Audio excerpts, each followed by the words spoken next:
उल्हासनगरमध्ये पुन्हा एकदा गुन्हेगारीनं डोकं वर काढलं आहे.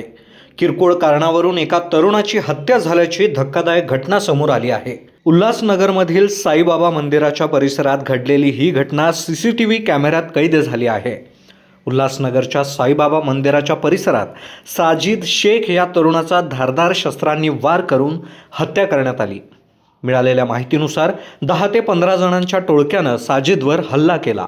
हल्ल्याचं नेमकं कारण अद्याप स्पष्ट झालेलं नाही.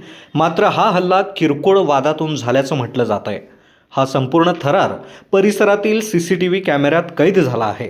पोलिसांनी सीसीटीव्ही फुटेजच्या आधारे तपास सुरू केला असून या प्रकरणात आतापर्यंत 2 आरोपींना अटक करण्यात आल्याची माहिती आहे. उर्वरित आरोपींचा शोध पोलीस घेत आहेत.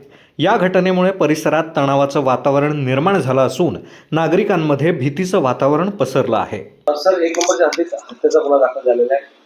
आरोपी पकडलेत का?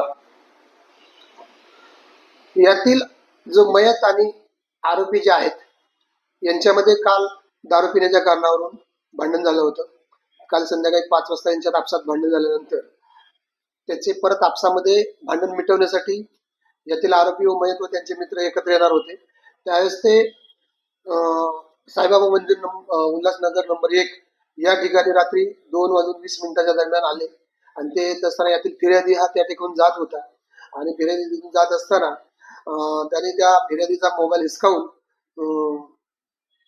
यातील जो आरोपी आहे त्या आरोपीने मैतास हिंदीमध्ये असं म्हटलं की तेरे में अगर दम है तो मेरे से आके साईबाबा मंदिर के पास आकर बात कर असं बोलून त्याला बोलावून घेतलं आणि त्या ठिकाणी त्यांच्या आपसात भांडणं झाली. तर यातील आरोपींनी त्याच्याकडील असलेला जो सुरा कोयता होता कोकरीसारखा, तर तो त्याच्या छातीमध्ये घुसवून आणि शरीरावर ठिकठिकाणी वार करून त्याचा खून केलेला आहे. त्याला दवाखान्यात नेण्यापर्यंत तो मयत झाला आणि सदर प्रकरणी यातील आरोपी जे आहेत ते आरोपी अटक केलेत. गुन्हा दाखल करण्यात आलेला आहे.